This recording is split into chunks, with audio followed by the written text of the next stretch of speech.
가운데 함께 하실 우리 하나님께서 우리의 마음을 주장하시고 이끌어주실 줄 믿고 우리 같이 한번 인사하겠습니다. 우리 옆에 계신 분들, 앞뒤에 계신 분들, 서로 한 주간 동안 잘 지내셨는지, 또 지난주에 못 뵀던 분들 오늘 또 얼굴 확인하셨는지 서로 인사해 주시길 바랍니다. 감사합니다. 오늘 예배 참석하지 못하신 분들도 있습니다. 우리 이기풍 장로님, 또 권정희 집사님, 우리가 함께 기도하시면서 그분들 가운데 하나님의 은혜로 제가 예배에 이렇게 집중하기를 원합니다. 우리 다 일어나셔서 예배로 나아가겠습니다. 오늘 하나님께서 우리를 부르시는 말씀 마태복음 11장 28절에서 30절까지의 말씀입니다. 수고하고 무거운 짐진 자들아 다 내게로 오라. 내가 너희를 쉬게 하리라. 나는 마음이 온유하고 겸손하니 나의 멍에를 메고 내게 배우라. 그리하면 너희 마음이 쉼을 얻으리니 이는 내 멍에는 쉽고 내 짐은 가벼움이라 하시니라. 아멘.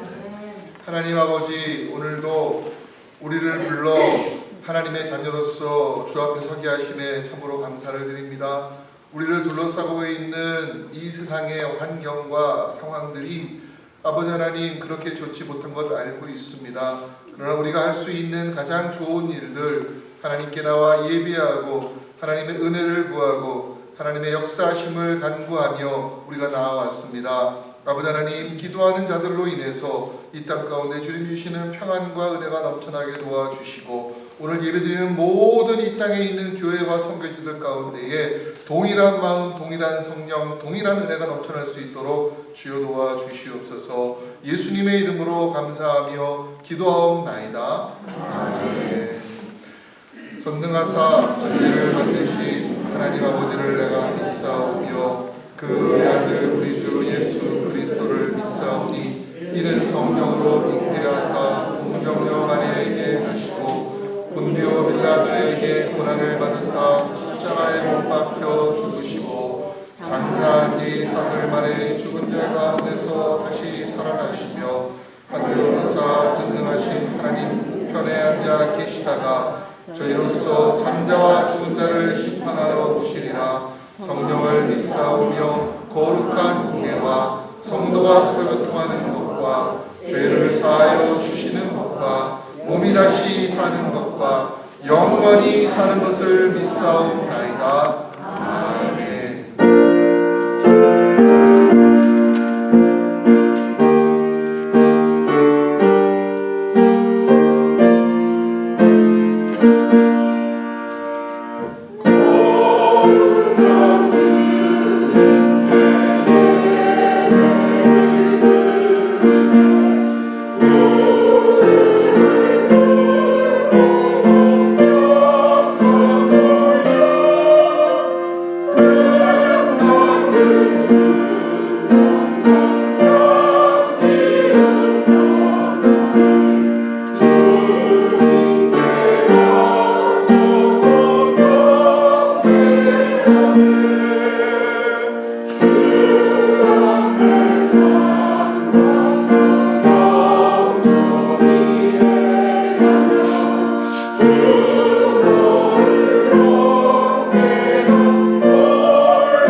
주님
하겠습니다.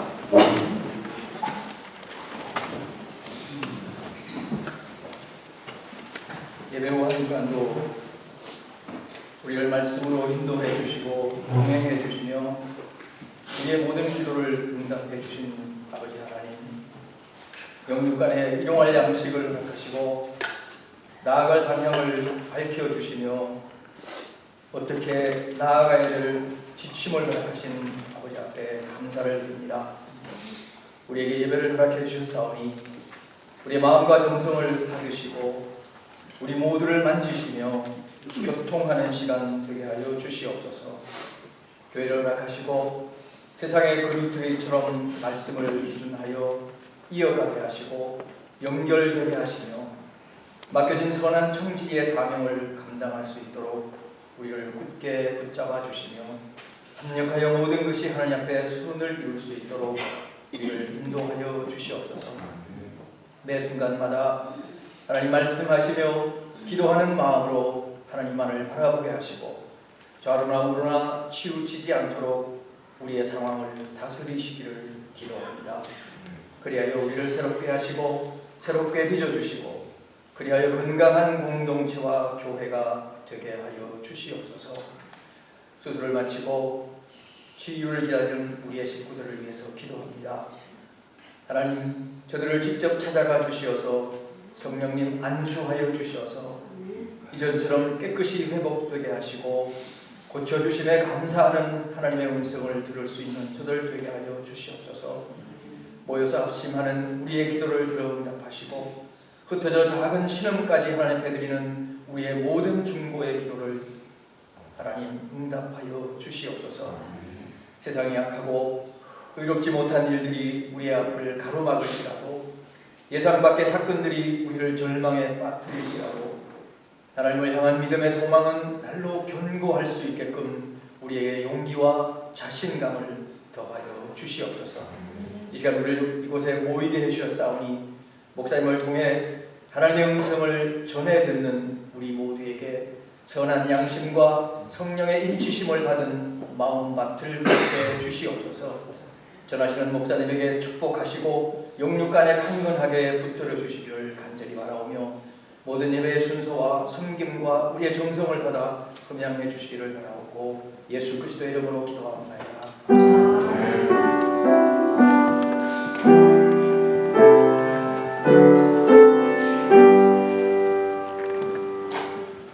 오늘 우리에게 주시는 하나님의 말씀은 마태복음 5장입니다. 43절에서부터 48절까지 마태복음 5장 43절에서 48절까지 신약성경 7쪽이 있습니다. 43절부터 함께 교독합니다. 또 내 이웃을 사랑하고 내 원수를 미워하라 하였다는 것을 너희가 들었으나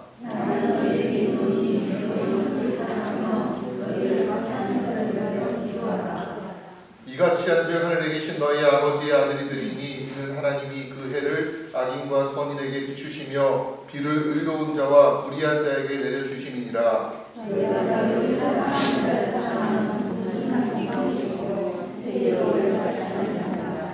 또 너희가 너희 형제에게만 무난하면 남보다 더하는 것이 무엇이냐? 이방인들도 이같이 아니하느냐? 그러므로 하늘에 계신 너희 아버지의 온전한 주가 같이 너희로 온전하라. 아멘.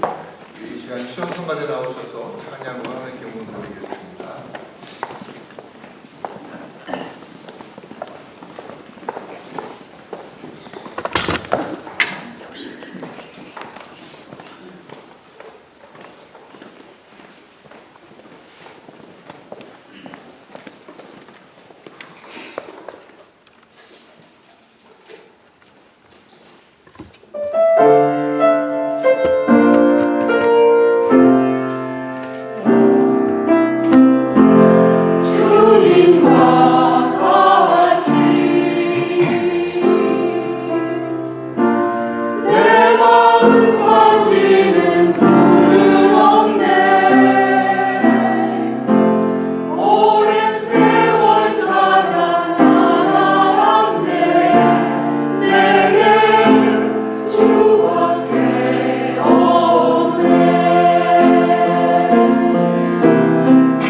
하나님 우리와 함께 하시는 줄로 믿습니다.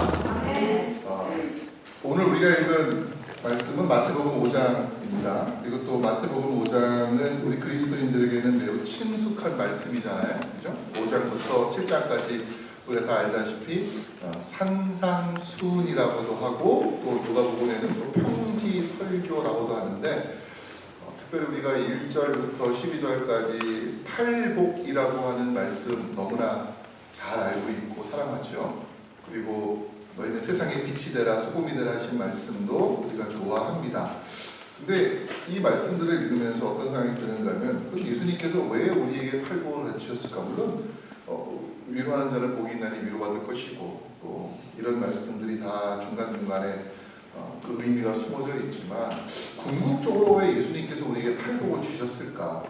또 왜 예수님께서 우리에게 세상의 빛과 소금되라고 말씀하셨을까라고 했을 때에 아마 우리가 읽었던 5장 마지막 절 48절이 그 중심되는 주제로서 우리에게 전달하고자 하기 위함이 아니었는가 생각할 수가 있습니다.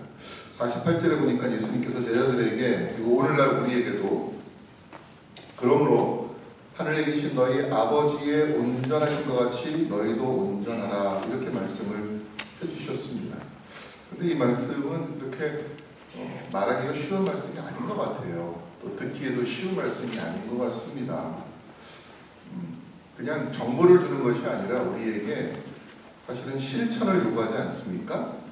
하라, 해야 된다 이런 의미를 갖고 있기 때문에 그래서 저는 이 말씀을 읽으면서 이게 참 우리한테는 도전이 되고 있구나. 또 도전만 되는 게 아니라 사실은 의심도 되기도 해요. 그리고 또 격려도 되기도 합니다. 어떻게 우리가 하나님과 같이 온전할 수 있을까 이렇게 궁금증을 갖게 되면서 도전이 되지 않습니까? 그러면서 또 우리 생각에는 근데 우리가 어떻게 그게 가능하겠어? 의심이 돼. 또 동시에 사람들이 하는 말이 아니고 예수님이 하신 말씀이기 때문에 예수님께서 우리에게 헛소리 하시는 게 아니지 않습니까? 그러니까 어떻게 보면 이것이 격려도 될 수 있다. 오늘 말씀 보니까 온전하라 하는 그 말씀 앞에 그러므로라고 하는 접속사를 사용하고 있습니다. 그러므로 우리가 다 알고 있어요. 그러므로는 언제 쓰는지. 그러므로는 앞에 있는 모든 내용들을 다 모아가지고 마지막에 정리할 때 결론을 내릴 때에 그러므로 이렇게 쓰지 않습니까? 그러니까 예수님께서 5장에 있는 말씀들을 하시면서 마지막에 그러므로라고 하는 거는 앞에 있는 그 모든 말씀들의 내용들이 흐르고 와가지고서 결국 이 마지막 48절을 주님께서 말씀하기 위함이셨다라고 하는 것을 우리는 충분히 알 수가 있습니다. 이 말씀을 48절에 있는 말씀을 그 앞에 있는 그런 구절들과 연결하면은요 훨씬 더 이해가 쉬워요. 자, 심령이 가난해야 된다. 우리한테 그 이유가 뭐예요? 천국을 주시기 위함인데 천국은 뭐 당장 얻을 수 있는 것이 아니에요. 하지만 그 뒤에 있는 흘러가는 내용 가운데에서 우리가 심령이 가난함으로 인해서 우리의 삶이 온전해질 수 있다. 우리가 애통할 이유가 뭐냐? 온전해지기 위해서다. 의해지고 목말라는 이유가 무엇이냐? 또 화평하게 하는 이유가 무엇이냐? 우리가 온전한 삶을 살 수 있도록 하기 위해서 세상의 빛과 소금이 되는 이유도 또 우리 아버지의 온전하신 것 같이 우리도 온전하기 위함이다 라고 하는 것들을 우리 생각할 수 있게 되는 거예요. 그 중간에도 여러 개가 나와요. 간음하지 말라, 욕하지 말아라, 뭐 이런 계명들을 지키고 사랑해라 하는 것들, 그 모든 것들이 결국 무엇을 위함이냐고 할 때 그러므로 너희도 온전하라 라고 하는 말씀으로 연결이 되고 있다는 것을 우리가 알 수가 있습니다. 자, 그런데 당위적인 면, 그러니까 마땅히 그렇게 해야 되는 면으로 본다면 이 말씀이 맞아요. 우리가 하나님을 믿는 사람이잖아요. 그렇죠? 그러니까 하나님을 믿는다는 것은 하나님께서 원하시는 방향으로 가기를 원하시는 건데 우리 하나님은 어떤 분이신가 하면 온전하신 분이잖아요. 우리 하나님한테 무슨 흠이 있고 티가 있고 부족함이 있고 잘못됨이 있고 결핍이 있습니까? 그러니까 하나님께서 온전하시기 때문에 하나님을 믿는 사람들 역시 그 하나님의 온전하심을 우리가 가질 수 있도록 하는 것은 어떻게 보면 되게 당연한 것 같아요. 마땅한 것 같아요. 그리고 이 말씀은 단지 그냥 예수님께서 신약에서 그냥 갑자기 쑥 이렇게 드리는 말씀이 아니고 사실은 구약에서부터 계속해서 하나님이 말씀하셨던 거예요. 레위기 19장 보면은요, 너희는 거룩하라. 이는 나 여호와 너희 하나님이 거룩함이니라. 하나님이 거룩하시기 때문에 하나님 믿는 사람들은 거룩해야 되는 거예요. 하나님이 온전하신 분이시기 때문에 하나님 믿는 사람들도 온전해야 되는 거예요. 어떻게 보면 이것은 하나님께서 우리에게 무리한 요구를 하신 것이 아니라 하나님의 편에서 본다면 너무나 마땅하고 당연한 것이다 라고 우리는 받아들일 수가 있습니다. 우리 하나님께서 믿는 자들로 하여금 온전한 삶을 살기 원하시지, 결핍된 삶을 살고 부족한 삶을 살고 실패한 삶을 살기를 원하시지 않으실 거 아니에요. 그건 마귀가 원하는 거지 않습니까? 그런데 예수님께서는 우리가 하나님과 같이 온전해지기를 원하시면서 우리가 해야 될 일이 있다고 20절에 보면은요, 우리의 의가 서기관과 바리새인들의 의보다 더 나아야 된다 이렇게 말씀하시는 장면이 나와요. 우리의 의가 바리새인들, 그 당시 바리새인들은요 율법에 통달한 사람이었습니다. 철저하게 율법을 지키고자 하는 사람이었고 그런 사람들이었어요. 근데 예수님께서 뭐라고 그러셨는가 하면은 바리새인도 아니고 서기관도 아니었던 일반 유대인들, 어부들, 농부들, 세리들 이런 사람들한테 당신들의 의가 바리새인보다 나아야 된다 이렇게 말씀하신 거란 말이에요. 이게 참 가당한 일인가? 근데 안 할 수도 없어요. 안 할 수도. 왜? 그래야 천국에 들어간다라고 하셨기 때문입니다. 예수님 믿는데 천국 못 간다 그러면 이거 누가 예수님 믿겠습니까? 천국에 가기 위해서 할 일이 뭐냐? 우리의 의가 그들보다는 나아야 된다. 근데 왜 바리새인들은 천국에 이를 수가 없었을까? 그들이 율법을 못 지켰기 때문이고 계명을 몰라서가 아닙니다. 그들은 계명을 알았지만 하나님의 의를 구별하지 않고 자신들의 의를 통해서 천국에 가려고 했기 때문에 그들은 실패한 사람들이었다고 얘기합니다. 서기관들하고 바리새인들이 율법을 잘 지켰습니다. 그리고 계명도 잘 지켰습니다. 그런데 어디까지 지켰는가 하면은 딱 거기까지만 지킨 거예요. 그러니까 지키라고 하는 것까지만 지킨 거예요. 우리가 잘 알다시피 예수님께서 한 부자 청년이 와가지고서 선한 선생님이여 내가 어떻게 해야지 영생을 얻을 수 있겠습니까? 이렇게 얘기했잖아요. 너 계명 잘 지켰냐? 아유 계명 잘 지켰습니다. 내가 안 지킨 게 없습니다. 예수님 칭찬하셨어요. 잘했다. 근데 그게 뭐예요? 한 가지 부족한 게 있다. 그러니까 바리새인과 서기관들의 의는 그들이 지키고자 하는 문자적인 그 계명 지키는 모습은 우리가 따라갈 수가 없어요. 근데 그걸 넘을 수 있는 한 가지 방법이 있습니다. 그들은 딱 하라는 것만 하는 거예요. 그 이상은 하지 않아요. 딱 거기까지만 하는 것이죠. 보세요. 율법에 따라서 그들은 살인하지 않고 간음하지 않고 헛된 맹세하지 않고 우상 만들지 않고 또 적절하게 원수를 갚고 또 율법에 만족한 일들을 하면 된다라고 생각했어요. 그 모습이 제일 잘 드러나는 것이 여러분 아시겠지만은 누가복음 10장에 나오고 있는 선한 사마리아인의 비유 아닙니까? 유대인이 아닌 사람, 사마리아 사람이 강도 만나가지고 죽을 지경에 되었습니다. 제일 처음에 누가 지나갔어요? 제사장이 지나갔어요. 또 누가 지나갔습니까? 레위 사람이 지나갔어요. 제사장과 레위 사람들은 예수님 당시의 종교지도자들과 같은 급이에요. 대제사장급이고 그 다음에 서기관들, 바리새인들 같은 사람들입니다. 그들이 그 선한 그 유대인이 사마리아 사람이 아니죠. 유대인이 강도 만나가지고서 옷도 벗긴당하고 두드려 맞고 피 흘리면서 죽어가고 있는데 그들이 어떻게 했어요? 이렇게 피해서 지나간 거예요. 무엇 때문에 그랬을까요? 자기들이 지금 하나님께 예배하러 가는데 혹시 이 사람이 죽은 사람이 되었다면 내가 그 사람 만지면 나는 부정한 몸이 되어서 내가 지켜야 되는 계명을 못 지키니까 그들을 구해주고 그냥 가는 거예요. 딱 거기까지 하는 거예요. 그러면서 그들은 어떻게 했습니까? 스스로는 대단히 경건한 사람이냐 그렇게 행세했다고 하는 것입니다. 그래서 예수님께서는 그런 서기관들과 바리새인들의 의로는 충분하지 못하다. 그 정도를 가지고서는 우리가 하나님의 온전하심을 따를 수가 없다. 이렇게 말씀하는 겁니다. 근데 우리의 의가 서기관과 바리새인보다 더 낫지 못하면 예수님께서 하신 말씀은 그거예요. 결단코 천국에 들어가지 못해요. 결단 못 간다. 그러니까 우리가 하나님의 의를 따르든지 아니면 따르지 않아도 되든지 이걸 선택하라는 것이 아니라 반드시 해야 된다라는 겁니다. 반드시. 그리고 그 연장선상에 뭐가 있어요? 온전하라라는 말씀이 있는 거예요. 온전할 수도 있고 온전 안 할 수도 있는 것이 아니라 온전하기를 원하셔요. 누가? 우리 예수님께서. 하나님께서 원하시는 것을 말씀합니다. 그래서 우리가 이 말씀 읽을 때에 부담되는 거죠. 성경을 읽으면서 예수님 말씀이 다 맞는데 틀린 게 하나도 없는데 또 예수님 말씀은 어느 한 시대에만 통용되는 말씀이 아니고 이거는 이미 왔던 과거의 세대, 현재 또 앞으로 미래까지 영원히 변하지 않는 영원 불변한 말씀이잖아요. 그 말씀은 어느 것 하나도 바뀔 수가 없는 거 아닙니까? 더할 수도 없고 뺄 수도 없는 거잖아요.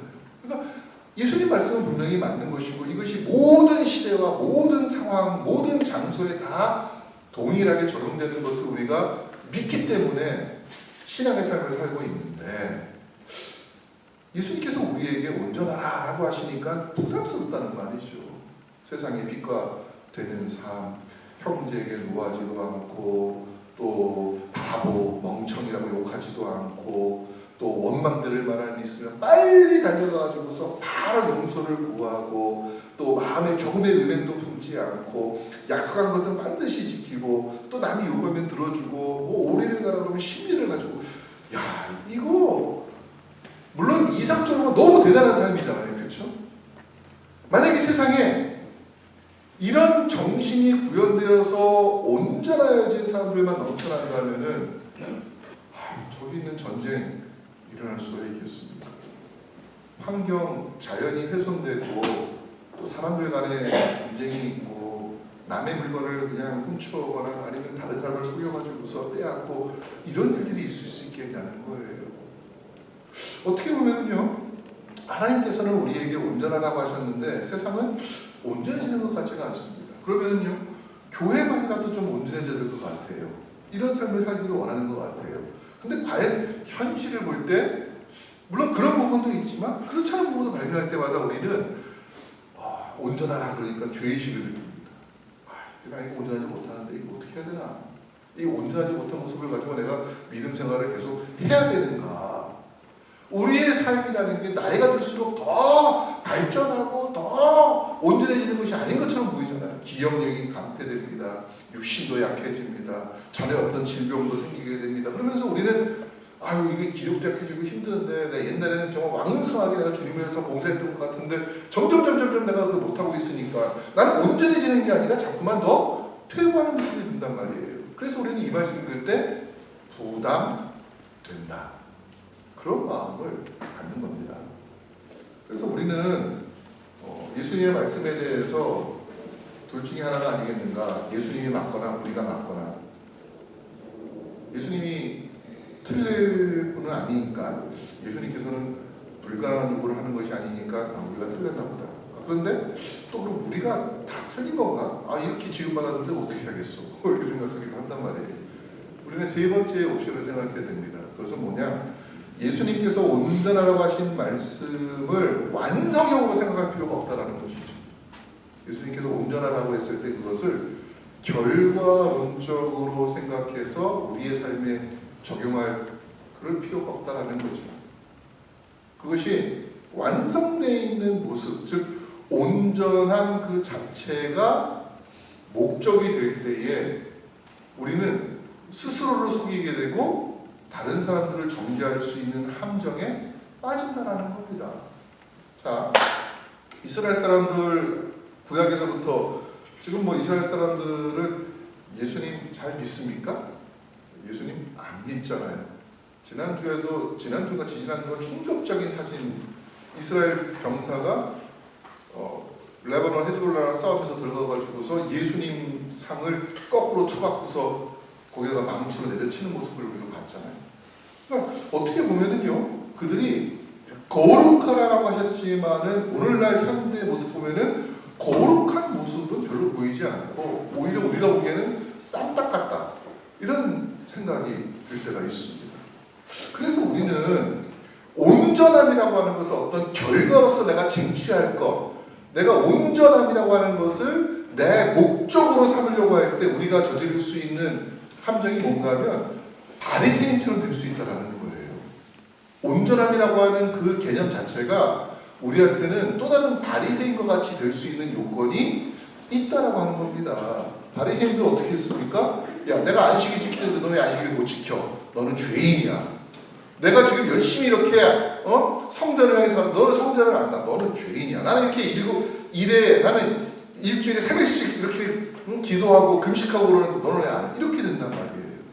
근데 만약에 우리가 온전함이라고 하는 것이 오늘날 우리 그리스도인들에게 율법이 되어버린다면요, 나는 이만큼 온전했는데 왜 당신은 그만큼 온전하지 못합니까? 이렇게 될 수 있다는 것이죠.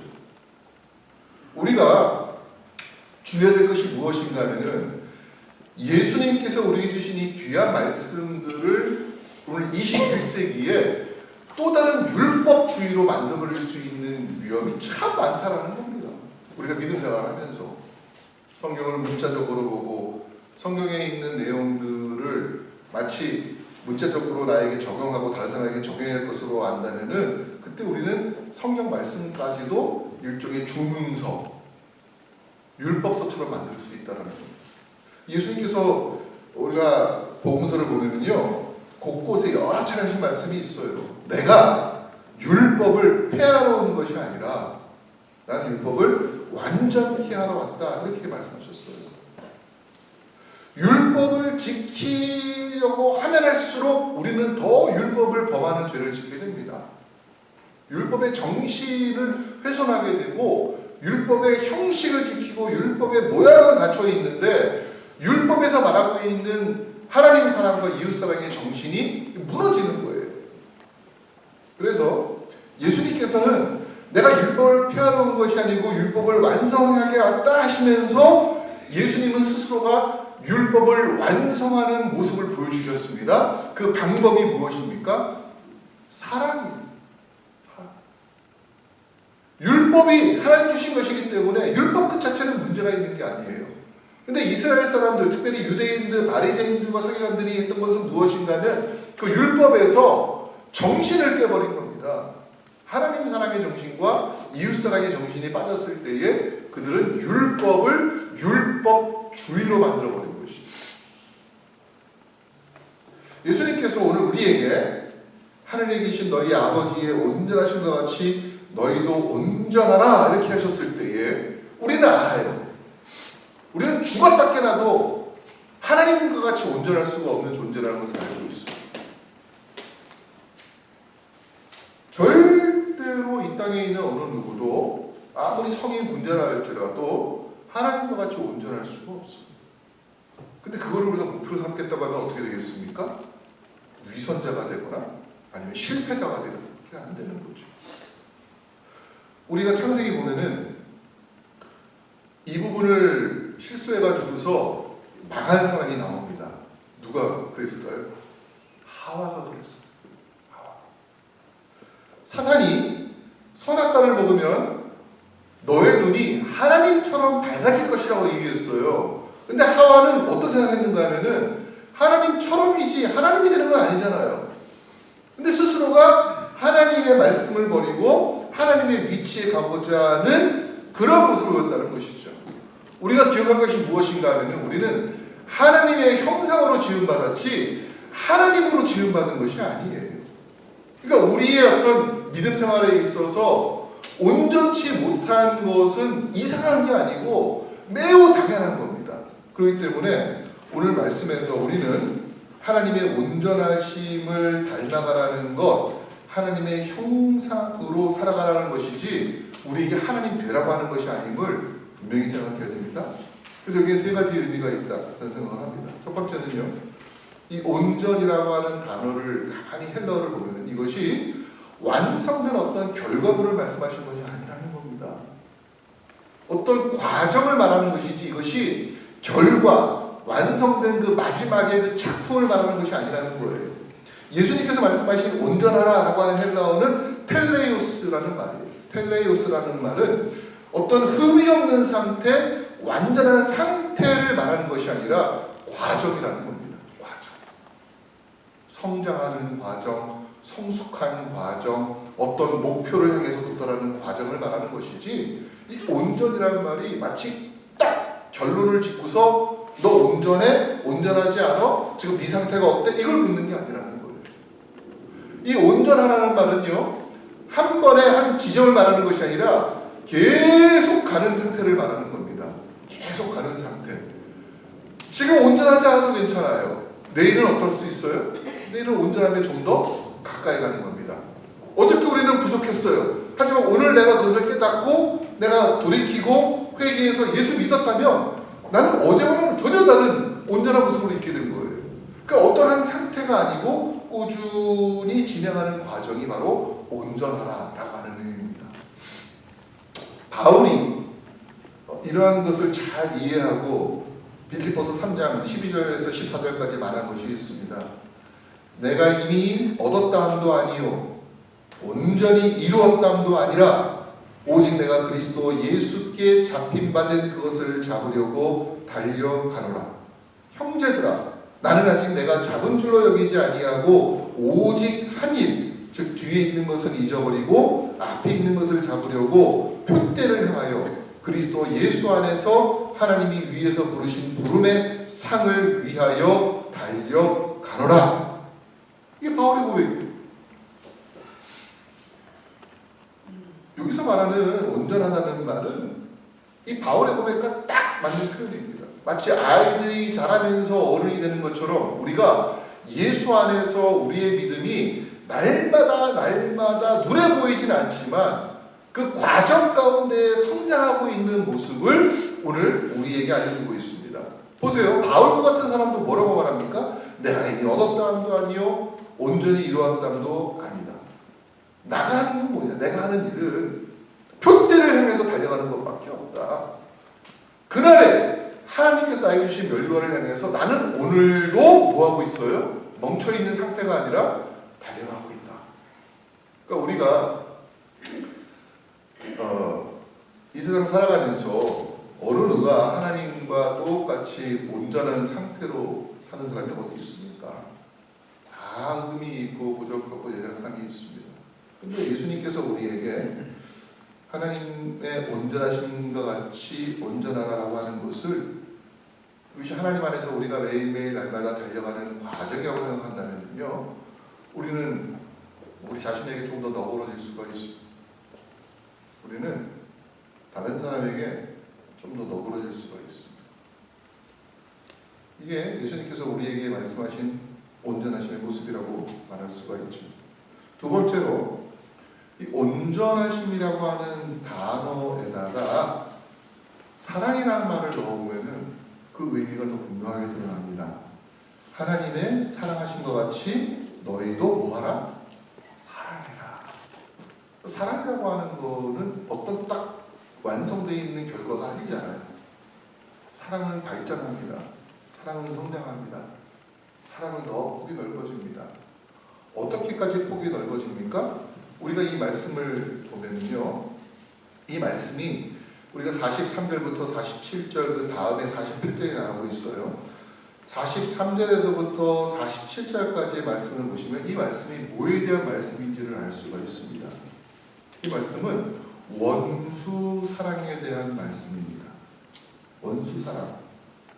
보시면은요, 내가 너희에게 이르노니 너희 원수를 사랑하며 너희를 박해하는 자를 위하여 기도하라. 그렇게 말합니다. 그러면서 예수님께서 이렇게 안 하는 것은 누구와 같으냐라고 할 때 세리와 같다. 또 바리새인과 같다. 그렇게 말씀하셨습니다. 세리도 그 당시 세리들이 얼마나 악명을 떨친 사람들이었습니까?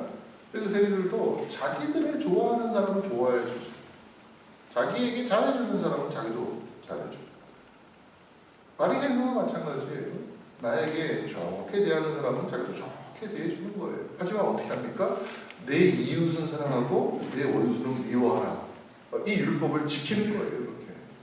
근데 예수님께서 또 다른 차원의 사랑의 법을 주셨습니다. 그건 뭡니까? 내 원수도 사랑해라 말씀하신 거예요. 자, 그럼 우리는 원수를 사랑해야 된다는 말에 또 걸리는 것이죠. 내가 어떻게 원수를 사랑할 수 있을까? 원수를. 근데 우리가 그 원수를 다른 사람이 아니라 나로 생각하시면 너무나 이해가 쉬워요. 하나님께서 우리를 사랑하셨는데 우리가 어떤 때 사랑하셨다고 말합니까? 우리가 아직 원수 되었을 때 사랑하셨다라는 거예요. 그러니까 원수 사랑은 누가 먼저 하신 거냐라고 할 때 예수님이 하신 것이죠. 사랑할 수 없는 대상인 우리를 하나님께서 사랑하셔서 어떻게 하셨어요? 예수님 보내주셔가지고 우리를 위해서 십자가 지게 하시고 우리를 대신해서 피, 땀, 눈물 흘리게 하시고 사망의 권세 가운데 들어가게 하신 것이 바로 하나님의 사랑이었습니다. 그래서 오늘 말씀 보면은요, 우리가 하나님께서 우리에게 원수를 사랑해라라고 했을 때에 그 사랑의 자리가 하나님을 믿지 않는 사람보다 조금 더 넓어진다라고 말하는 거예요. 사실 제일 좋은 건 뭡니까? 원수를 만들지 않는 게 제일 좋죠. 근데 살면서 우리는 사업상의 이유로 또 관계적인 이유로 여러 가지 일로 때로는 원수지기도 하겠다. 근데 그럴 때마다 고민하는 거예요. 하나님, 내가 정말 하나님께서 나를 사랑하신 것처럼 내가 이 사람을 사랑할 수가 있겠어. 근데 참 제가 이 말씀을 읽으면서 어떤 사람이 생각났느냐면 다윗이 생각이 나더라고요. 다윗이 골리앗을 죽이고 이스라엘 백성들 가운데에서 두각을 나타냈을 때 누가 싫어했습니까? 최고 권력자 사울이 싫어했어요. 죽이려고 했습니다. 여러 차례 죽이려고 했습니다. 그래서 다윗이 도망다녔습니다. 도망다니는 가족 가운데에서 여러 번 다윗은 사울을 죽일 수 있는 좋은 기회를 찾았습니다. 주위 사람들도 다 얘기해요. 하나님이 너에게 주신 기회다. 저 원수를 지금 이 자리에서 창으로 찔러 죽여라. 당신이 손댈 필요 없이 내가 하겠다라고 막 나설 정도로 그렇게 사울에 대해서 분노와 미움이 들끓었던 시기였습니다. 그때마다 다윗이 뭐라고 얘기합니까? 저 사람이 하나님 세우신 사람이다. 하나님이 기름 부은 사람이다. 그러니 내가 저 사람을 죽일 수가 없다. 우리가 이러한 다윗의 모습이 어떻게 되는지 압니다. 사울을 용서하고 사울을 품었는데 하나님께서 어떻게 다윗을 이스라엘 왕으로 세우셨는지를 봐요. 어쩌면 자신의 감정에 따라서 사울을 대할 수 있을 겁니다.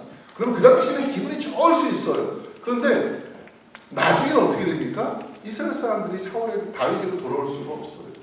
우리가 다윗이 왕이 되는 과정을 보면은요, 처음에는 다윗의 가문이었던 유다 지파 사람들과 베냐민 지파 사람들만 다윗을 추대했어요.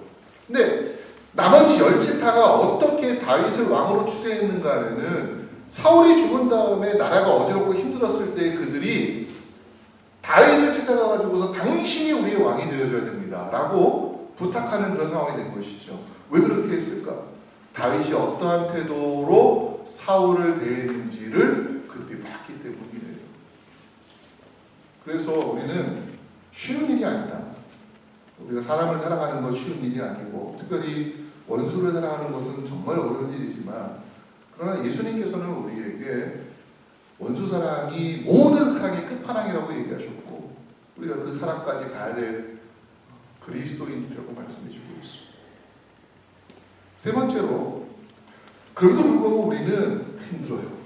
하나님 어떻게 우리가 원수를 사랑할 수가 있겠습니까? 나를 저렇게 미워하는데 내가 어떻게 저렇게 사랑할 수가 있겠습니까? 그런 생각이 들 때가 있어요. 그런데 이 온전하다는 말씀을 우리가 순종하라고 바꿀 때의 그 의미가 해결될 수가 있더라고요. 온전하라. 우리가 하나님의 인도하심과 하나님의 도우심 없이 우리 스스로 온전할 수가 있을까요? 우리 능력으로, 그러니까 내 힘으로 내가 온전하고 내 사랑으로, 내 사랑의 능력으로 내가 다른 사람을 사랑할 수 있을까요? 할 때 불가능한 일입니다. 우리는 그렇게 할 수가 없어요. 우리가 우리 자신을 알고 있습니다. 그런데 하나님께서는 우리에게 예수를 통해서 또 누구를 보내주셨습니까? 성령 하나님을 우리에게 보내주시기로 약속하셨습니다. 그 성령의 다른 이름이 보혜사예요. 내 힘으로 안 됩니다. 내 능력으로 안 됩니다. 근데 예수님께서는 우리에게 그리스도의 영, 성령님을 통해서 그 일들을 이루어하시겠다고 약속해 주셨어요. 그래서 우리가 할 일은 무엇인가 하면은 내 능력으로 온전하겠습니다, 내가 그렇게 성장하겠습니다라고 하는 것이 아니라 성령께서 이끌어 가시는 대로 나는 따라가겠습니다.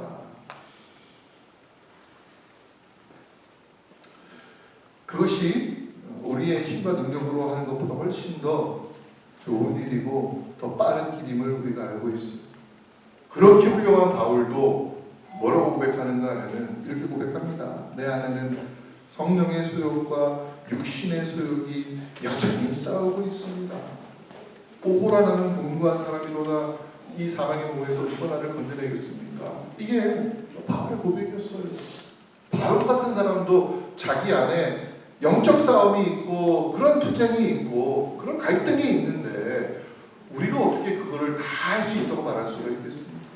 그런데 바울이 뭐라고 말하냐면 감사하리로다 내 안에 그리스도의 성령께서 나를 죄와 사망의 몸에서 건져내셨다라고 말합니다.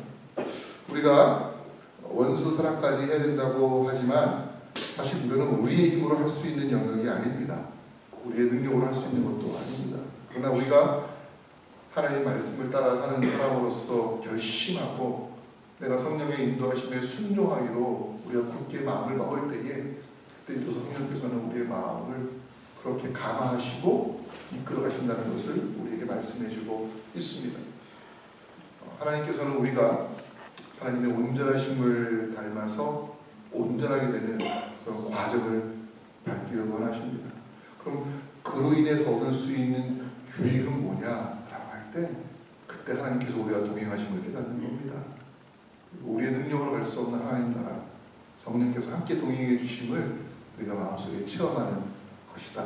그래서 예수님께서는 우리에게 하나님의 벗이 되었다. 아브라함이 그렇게 된 거죠. 그런 역사가 이 한 주간 동안 우리의 삶에 일어날 줄로 믿습니다. 같이 기도하겠습니다.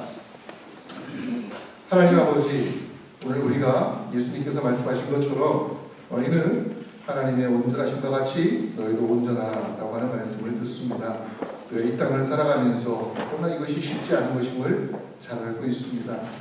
주님, 그렇지만 우리에게 허락해 주신 성령의 은혜가 하나님의 감동하심과 사랑하심이 우리로 하여금 이 땅 가운데에 원수 맺기보다 사랑하기를 선택하는 귀한 발걸음으로 인도되는 줄로 믿습니다. 먼저 우리 교회 안에 큰 그리스도의 사랑이 가득하게 하시고 이것이 흘러넘쳐 우리의 가정에, 우리의 일터에, 우리가 관계하고 우리가 사랑하는 모든 사람들에게 흘러넘칠 수 있도록 주여 축복하시고 이 한 주간도 우리 교회를 통해서 이 땅에 주신 많은 교회를 통해서 하나님의 사랑의 능력이 나타나는 귀한 주간 될 수 있도록 도와주시옵소서. 예수님의 이름으로 감사하며 기도하옵나이다.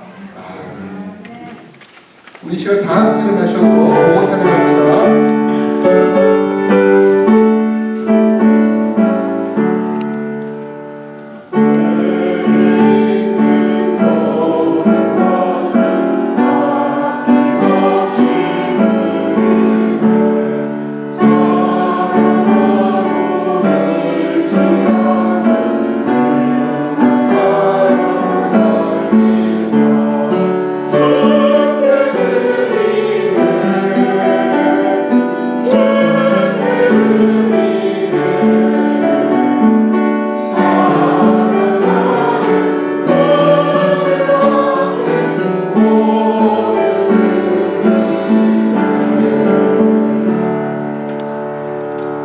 하나님 감사합니다. 한 주간도 하나님의 은혜의 장중에 우리를 묶어주시고 인도하셨다가 다시 한번 주의 자리에 나와 예배하며 다시금 하나님의 사랑하는 자녀로서 살기로 결심하며 주님께서 부르시는 그때까지 우리는 달려가며 하나님께서 원하시는 온전한 성장과 완전함과 또 사랑의 삶을 살기를 원합니다. 우리가 이 땅을 살아갈 때 부딪히는 많은 것들 가운데에서 하나님 주시는 가장 좋은 것을 얻어갈 수 있는 믿음의 삶이 될 수 있도록 도와주시옵소서. 오늘도 주신 은혜에 감사하며 구별하여 예물을 드렸습니다.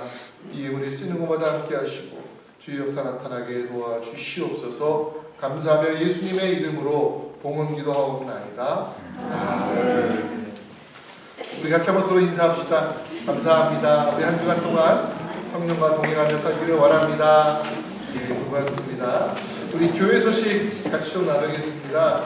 오늘 예배 후에 친교가 있고요. 수고해 주신 여성교회원들 항상 감사를 드립니다.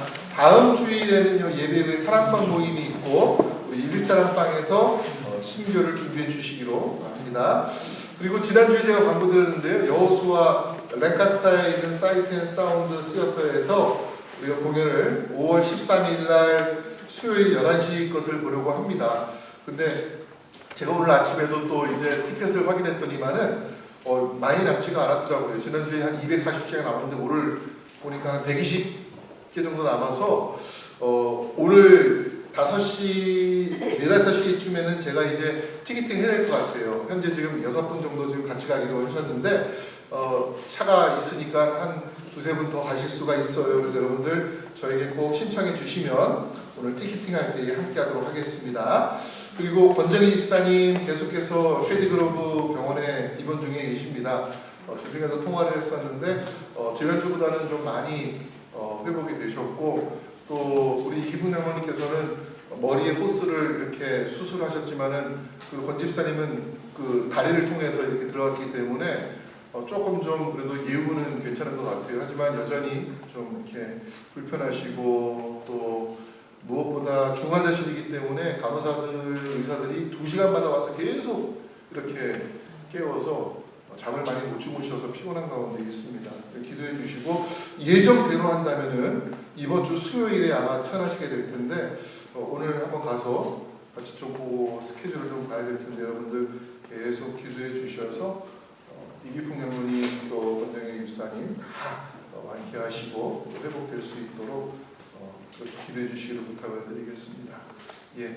그리고 참 5월달 행사를 보면은요, 5월 17일 날은 저희가 예배 시간이 11시입니다.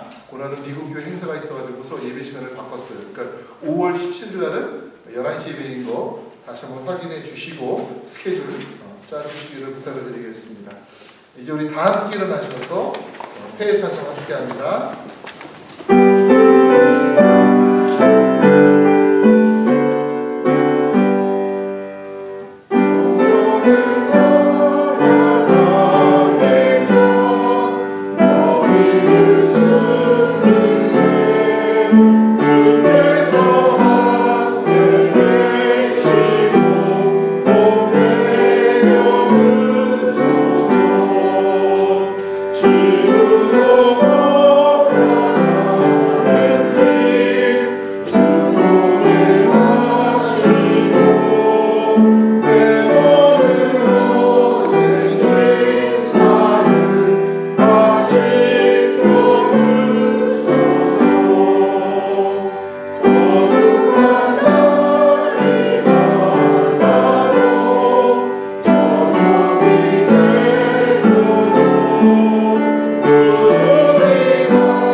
우리 아버지 하나님의 놀라운 사랑과 성령님의 인도하심이 우리 하나님의 온전하심과 같이 오늘도 온전함의 길로 걸어가는 거룩한 주의 백성들 위해 영원토록 함께 하시기를 간절히 축원하옵나이다.